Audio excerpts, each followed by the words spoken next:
En tant qu'ostéopathe, c'est ce qu'il y a de plus dur à trouver, c'est qu'il faut arriver à faire le tri entre le problème primaire qui a engendré tout le reste, parce que si on enlève juste les adaptations du cheval et sans régler le problème primaire, il va remettre ses adaptations en place. Et donc voilà, faut faire le tri.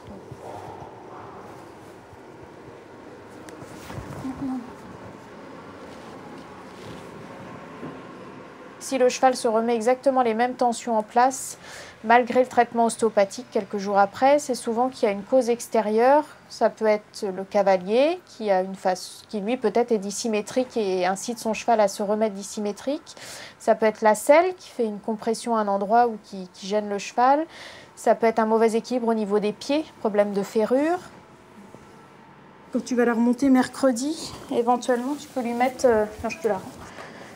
Tu peux lui mettre du miel sur le morse, quelque chose pour qu'elle mâchouille beaucoup, qu'elle se décontracte bien dans sa nuque, puisqu'il y a beaucoup de tension dans la nuque. Fabien Godel fait partie des écuyers du Cadre Noir qui sortent en compétition. Isabelle suit régulièrement son cheval de dressage, Ronan, un hanovrien de 12 ans. Par rapport à ce qu'on avait déjà vu, je trouve que mon contact est bien meilleur. J'arrive à avoir un contact beaucoup plus régulier sur mes oreilles. Ouais. Du coup, je peux le placer plus comme je veux. Et quand je veux mettre de l'activité, j'ai moins de soucis. Il investit la totalité de son corps dans le foulée. Et ça, c'est bien. Okay. Et du coup, j'ai un relâchement, comme il est plus libre. Moi, je peux monter avec mes mains plus vers l'avant. Et il y a un relâchement psychologique. Le cheval adhère de plus en plus.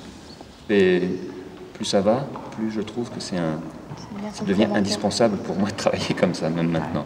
Ouais, oui. Alors qu'au départ, je ne connaissais pas du tout. J'avais pas du tout cette approche-là. Et puis, il n'y avait pas d'ostéo. Il n'y avait pas d'ostéo. Et maintenant, c'est vraiment quelque chose, j'aurais du mal à m'en passer, je crois. Quand je les vois en ostéo, des fois, je me dis, là, il vaut mieux pas aller le toucher, le bousculer parce qu'il va être en concours bientôt. Il y a toute une réflexion autour du cheval. L'ostéopathie et l'équitation classique, je trouve qu'on est vraiment en phase. Tu vois, ces histoires de gestion de tension, d'harmonie musculaire, d'état général, on est vraiment en phase et c'est vraiment une aide. Et tu permets, je trouve, de faire le lien beaucoup avec l'équipe qui se trouve autour du cheval. De relation entre chaque élément.